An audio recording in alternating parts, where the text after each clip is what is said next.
আজি ছাত্ৰ ছাত্ৰীসকল তেখেতলোক আমাৰ দেশৰ ভৱিষ্যত। গতিকে তেওঁলোকৰ যি উপলব্ধি সেইটো তেওঁলোকৰ ব্যক্তিগত উপলব্ধিৰ উপৰিও তেওঁলোকৰ পৰিয়ালৰ উপলব্ধি, বিদ্যালয়ৰ তেওঁলোক ভাল কৰিলে সমাজখন ভাল হ'ব, আৰু সমাজখন যেতিয়া উন্নতি কৰিব তেতিয়া আমাৰ দেশখন উন্নতি কৰিব। গতিকে এই পথৰ সমাজৰ এই অভিনন্দন যি কাৰ্যসূচী, এই অনুষ্ঠানটিত উপস্থিত হ'বলৈ পাই খুব আনন্দিত হৈছোঁ, ভাল লাগিছে। আৰু তেওঁলোকক আমি অভিনন্দন আজি অভিনন্দন হাতেৰে জনাবলৈ পাই আশীৰ্বাদ দিবলৈ পাই নিজকে ধন্য মানিছোঁ। আমি সকলক ধন্যবাদ জনাইছোঁ অনাগত অনুষ্ঠান পাতিবৰ কাৰণে, আৰু গোটেই সদৌ অসম এই অনুষ্ঠানটো পতা হৈছে।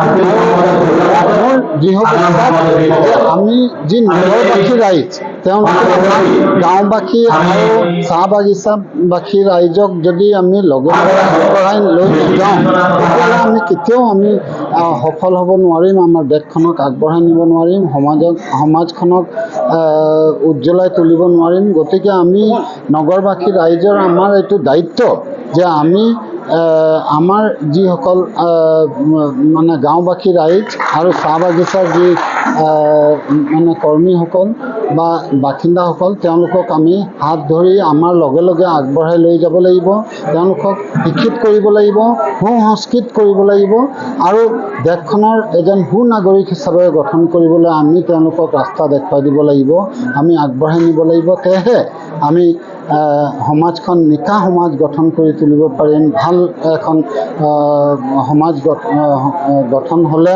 আমাৰ দেশখনো ভাল হ'ব, আগবাঢ়ি যাব। গতিকে তেওঁলোকক দেশ প্ৰেমৰ প্ৰতি আগ্ৰহী কৰি তুলিব লাগিব, তেহে আমি আমাৰ ভাৰতবৰ্ষখনক বিশ্বৰ দৰবাৰত প্ৰতিষ্ঠিত কৰিবলৈ আমি পাৰিম। এটা কথা মই সুধোঁ, আপোনাৰ বোকাত সঁচাকৈ পদুম ফুল ফুলে, এই কথাষাৰ সঁচা নে? একেবাৰেই সঁচা। বোকাত পদুম ফুল ফুলে। আমাৰ গাঁৱত আৰু এই চাহ বাগিচাসকলত মেধাৱী ছাত্ৰ ছাত্ৰীৰ কোনো আকাল নাই। মেধাৱী ছাত্ৰ ছাত্ৰীসকল ইয়াৰ পৰাই ওলাইছে, আৰু গোটেই অসম ভিত্তিত আমি ৰিজাল্ট যেতিয়া চাওঁ তেতিয়া দেখিবলৈ পাওঁ যে সঁচাকৈয়ে বোকাত পদুম ফুল ফুলে। সেইটো একদম সঁচা কথা, আৰু খুব ভাল লাগে।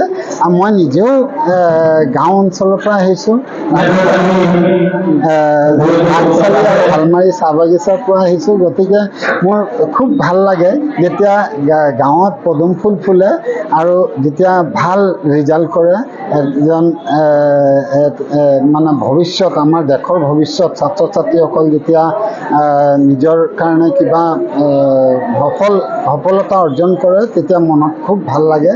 আৰু তেওঁলোকৰ প্ৰতি মোৰ আশীৰ্বাদ থাকিল, তেওঁলোকৰ উজ্জ্বল ভৱিষ্যতৰ কামনা কৰিছোঁ, যাতে তেওঁলোক ডাঙৰ মানুহ হওক আৰু সমাজখনৰ কাৰণে কাম কৰক, আৰু সুসংস্কাৰিক জীৱন যাপন কৰক, দেশৰ কাৰণে কাম কৰি যাওক। এয়ে মোৰ তেওঁলোকৰ কাৰণে আশীৰ্বাদ আৰু তেওঁলোকৰ উজ্জ্বল ভৱিষ্যত কামনা কৰি মানে মোক আৰ্টছৰ প্ৰাক্তন সভাপতি হিচাপে যিহেতুকে আজিৰ এই অনুষ্ঠানটোত উপস্থিত আছোঁ, সদৌ অসম পাটৰ সমাজ কেন্দ্ৰীয় সমিতিৰ তৰফৰ পৰাই তেখেতসকলে জিলাৰ উদ্যোগত যি মানে ছাত্ৰ ছাত্ৰী হাইস্কুল শিক্ষান্ত আৰু উচ্চতৰ মাধ্যমিক পৰীক্ষাত উত্তীৰ্ণ হৈছে শিক্ষাৰ্থীৰে, তেখেতসকলক যি অভিনন্দন জনোৱাৰ যি তেওঁলোকে অনুষ্ঠান আয়োজন কৰিছে, তেখেতসকলক ধন্যবাদ জনাইছোঁ। ছাত্ৰ ছাত্ৰীসকলক উৎসাহিত কৰিবৰ কাৰণে যি অনুষ্ঠান, ই এটা শুভ লক্ষণ। লগতে আৰু এটা এই ছাত্ৰ ছাত্ৰী অভিনন্দন অনুষ্ঠানৰ লগতে গুৱাহাটী সৰুসজাই ষ্টেডিয়ামত যিটো মেগা ঝুমুৰ অনুষ্ঠিত হৈছিলে, তাত আমাৰ এই অঞ্চলৰ পৰা যিসকল মানে আমাৰ ইয়াৰ পৰা যুৱক যুৱতী বা যিসকল কলা কৌশলী তাত অংশগ্ৰহণ কৰিলে আৰু তেখেতসকলে নিৰ্বাচিত হৈছিল। গতিকে তেওঁলোককো এটা স্বীকৃতি প্ৰদান কৰিবৰ কাৰণে, তেওঁলোকক উৎসাহ জনাবৰ কাৰণে যি পাটৰ সমাজে যি সিদ্ধান্ত ল'লে, তেখেতসকলক মই ধন্যবাদ জনাইছোঁ।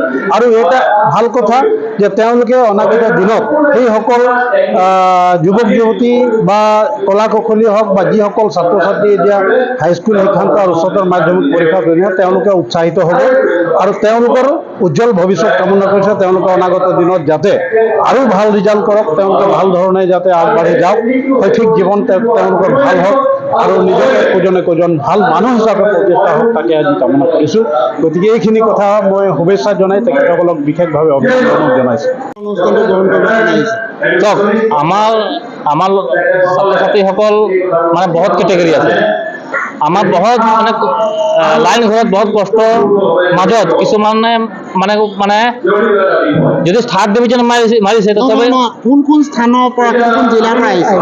আমাৰ অসমৰ প্ৰত্যেক জিলাৰ পৰা আহিছে। আপোনাৰ খালি বৰাক বুলি বাদ দি আমি চৰাইদেউ, ডিব্ৰুগড়, তিনিচুকীয়া, শোণিতপুৰ, বিশ্বনাথ আদি, যোৰহাট, এইসকল উজনি অসম, নামনি অসম গোটেইকেইটা আহিছে। খালি মানে আমাৰ বৰাক ভেলীহে নাই অহা। তাৰমানে বৰাক ভেলী আমি প্ৰগ্ৰাম পাতিম বেলেগ। দুৰ্ভাগ্য, সেইটো স্বীকাৰ কৰিব লাগিব আজিৰ তাৰিখত। আৰু আমি এইটো মুকলিকে ক'ব বিচাৰিছোঁ যে ইলেক্ট্ৰনিক মাধ্যম অহাৰ পাছত আমাৰ যিবিলাক লোকবাদ্য যন্ত্ৰবিলাক আছে, গীতবিলাক আছে, এইবিলাক দিনে দিনে নাইকিয়া হৈ গৈ আছে। আপোনালোকে দেখিছে যে আগতে আমি যেনেকৈ বিহু আমি গাইছিলোঁ, নিজে ঢোল বজাই নিজে গাই আমি নিজে হুঁচৰি গাওঁ বা অন্যান্য। কিন্তু আজিৰ তাৰিখততো কেছেট লগাই বিহু নাচে বা আজি ঝুমুৰটো ঠিক সেইটো পৰ্যায়লৈ গৈছে। আজি ঝুমুৰটো মই দেখিছোঁ এতিয়া বিয়া ঘৰবিলাকত যিটো ট্ৰেণ্ড আহিছে বা আমাৰ অনুষ্ঠানবিলাকত যিটো ট্ৰেণ্ড আহিছে যে আজিৰ তাৰিখত ইলেক্ট্ৰনিক মাধ্যম অহাৰ পাছত তেওঁলোকে কেছেটটো লগাইহে নাচে। আমাৰ ঢুলীয়া নাইকিয়া হৈ যাব, এনেকৈ গায়কবিলাক নাইকিয়া হৈ যাব। আমাৰ গীত মাতো যিবিলাক আছে লোকবাদ্য যন্ত্ৰবিলাক নিশ্চয় নাইকিয়া হ'ব। আৰু সেই ক্ষেত্ৰত কিন্তু আমি সজাগ হ'বই লাগিব।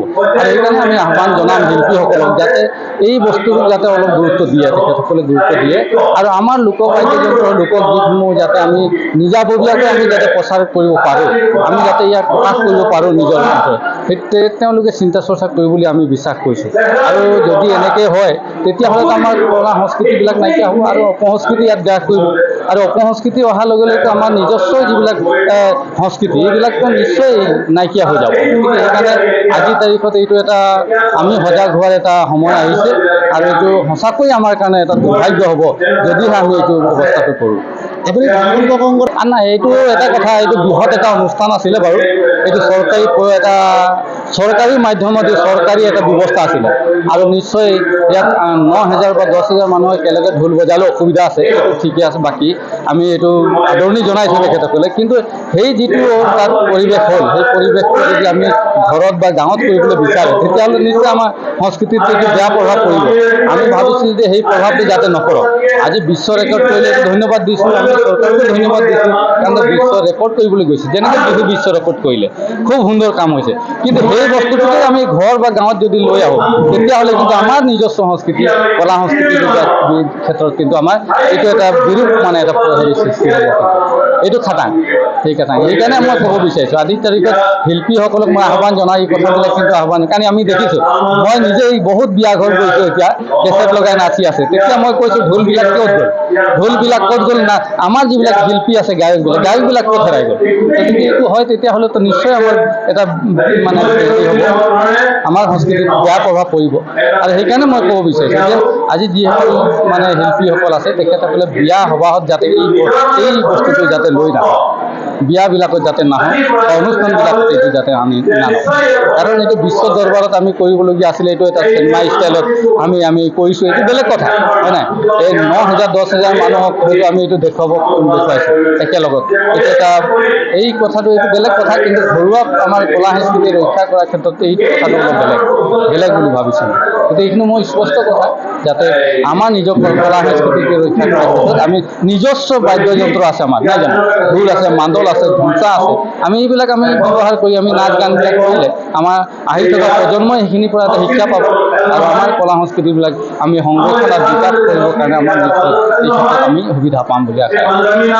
চব আজিৰ যুগত শিকা অবিহনে একোৱেই নহয়। আৰু আপোনালোকে নিশ্চয় জ্ঞাত যে আজিৰ তাৰিখত চাহ জনগোষ্ঠীৰ এটা আগবাঢ়ি যাব হ'লে চাহ জনগোষ্ঠীৰ জনগোষ্ঠীৰ 108টা মানে সমাজ আছে। আমি এটা জাতিটো উন্নতি কৰিব হ'লে প্ৰত্যেকটা সমাজে উন্নতি হ'ব লাগিব। আৰু মেইন অস্ত্ৰ হ'ল আমাৰ শিক্ষা হ'ল এটা মেৰুদণ্ড, মানুহৰ মেৰুদণ্ড। যেনেকুৱা ৰাজহাড় তেনেকুৱা শিক্ষাত ৰাজহাড় হয়। আমি বিভিন্ন মানে ক্ষেত্ৰত আমাৰ শিক্ষাটো লাগিব।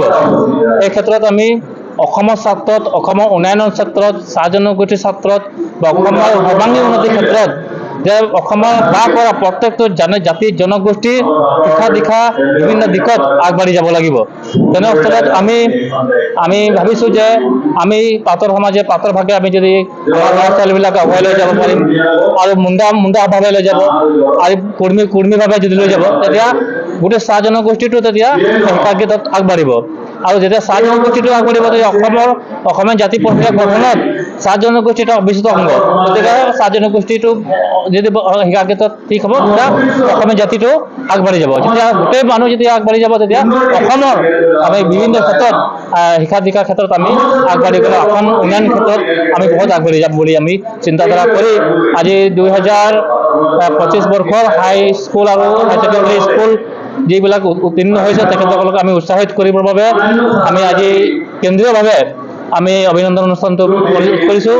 আৰু ইয়াত আমাৰ মৰাণ মহাবিদ্যালয় আৰু আইন মহাবিদ্যালয় আৰু ডিব্ৰু মহাবিদ্যালয়ৰ অধ্যক্ষ আমাৰ মাজত আহিছে, উপস্থিত হৈছে। তেখেতলোকে খুব ধুনীয়াকৈ ল'ৰা ছোৱালীবিলাকে ক্লিয়াৰ কাউন্সিলৰ ওপৰত বক্তব্য আগবঢ়ালে। আমাৰ মাজত আঠছা প্ৰাক্তন সভাপতি লোকেশ্বৰ কৰ্মী ডাঙৰীয়া আমাৰ মাজত আহিছে আৰু বিভিন্ন দিশত আমি তেখেতসকলক আমি শিক্ষাটো কেনেকৈ কৰিলে ভাল হ'ব বুলি আমি বক্তব্য আগবঢ়ালে। আৰু আমি আশা কৰিছোঁ আমাৰ প্ৰায় 150জন ছাত্ৰ ছাত্ৰী হ'ব। আৰু ইয়াৰ লগত সংগতি ৰাখি আমাৰ অসম চৰকাৰৰ দ্বাৰা উচিত কৰা ঝুমে বিনন্দী যিসকল পাটৰ সমাজৰ তৰফৰ পৰা যি অংশগ্ৰহণ কৰি তেখেতসকলক উৎসাহিত কৰিব বাবে তেখেতসকলক আমি এক অভিনন্দন আজি ৰাখিছোঁ মানে।